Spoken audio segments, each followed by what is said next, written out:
আমার টাকায় এই বসে বসে 4 বেলা গেলা যাবে না। যেদিন টাকা নিয়ে আসতে পারবে সেদিন এই বাড়িতে ঢুকবে, কথাটা যেন মনে থাকে। কি গো দিদিমণি, মাছ যে পুড়ে যাচ্ছে। কি ভাবছো গো এত? কতবার বলেছি ওই জানোয়ারটাকে নিয়ে এত ভেবো না তো।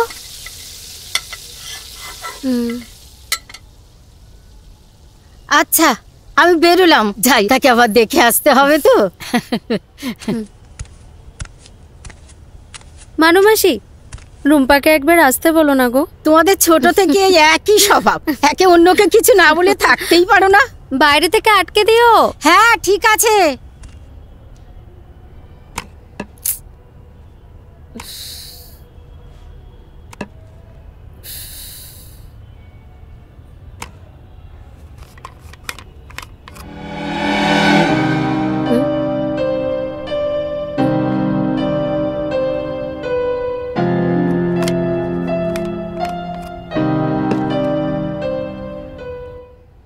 এমা, ছাদে জামা কাপড়গুলো মেলা, যাই ওগুলো নিয়ে আসি।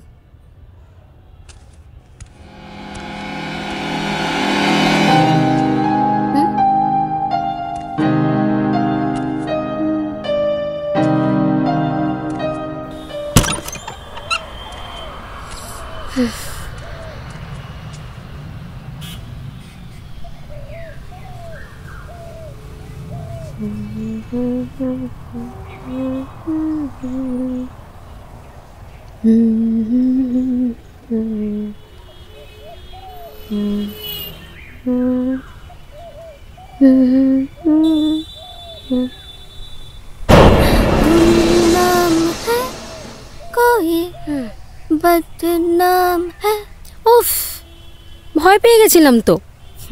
কি ভাবলি, ভূত? না, শাকচুন্নি। এভাবে কেউ আসে? তুই আগে বল, ছাদে চুল খুলে ঘুরছিস কেন? ভূতে ধরবে তো। ভুলভাল বকিস না তো। কেমন পোড়া পোড়া একটা গন্ধ আসছে না? হ্যাঁ, কেমন যেন।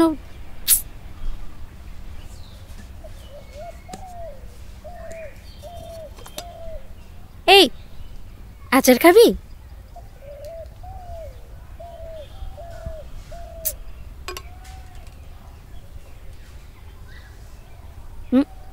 হাতের দাগটা কিসের?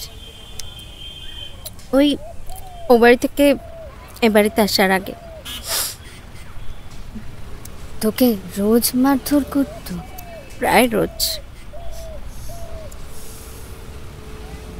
ওই আচার খা।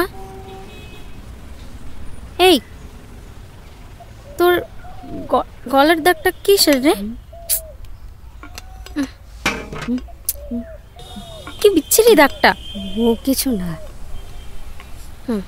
আরে সুদীপের খবর কি?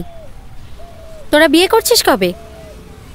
কি হলো, উত্তর দিচ্ছিস না কেন? বল, উত্তর দে।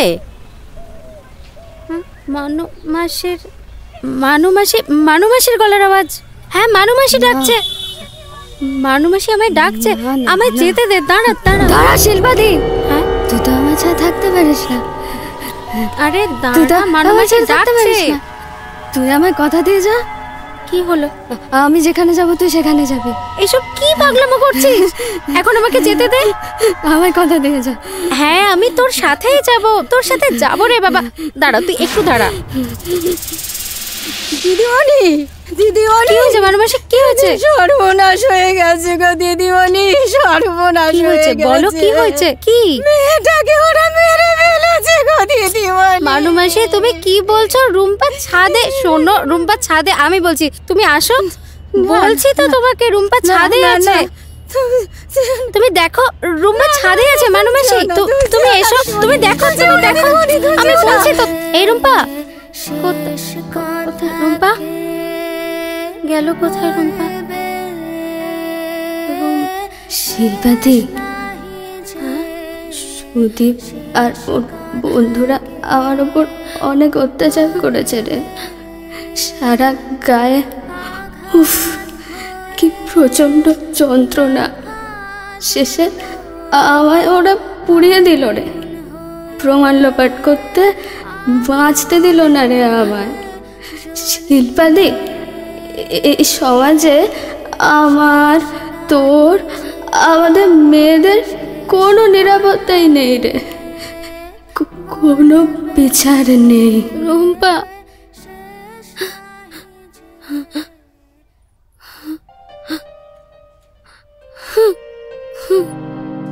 তারে ধরতে পারলে মন বেরি, ধরতে পারলে মন বেরি, দিতাম পাখির পায় কেমনে আসে যায়, খাঁচার ভিতর অচিন পাখি কেমনে আসে যায়। সোনারপুরের মল্লিকবাগান এলাকায় ছাদ থেকে পড়ে মৃত্যু হয় বছর 28-এর মহিলার। শোনা যায় ওই দিনে তাদের বাড়ির পরিচারিকার কন্যাকে পুড়িয়ে মারা হয়েছে। পরিচারিকা শোকে বাকশক্তি হারিয়ে ফেলেছেন। কে বা কারা এমন ঘটনা ঘটালো এখনো জানা যায়নি। আসল সত্যি জানার উদ্দেশ্যে গোটা ঘটনার তদন্ত চলছে। চলছি একা, জানি না পথ কোথায় আঁকা, সঙ্গে গিয়ে সঙ্গীর দেখা, ঝোড়ো স্মৃতি পুরো ব্যথা, কোথাও কেউ নেই, চলছি একা, জানি না পথ কোথায় আঁকা,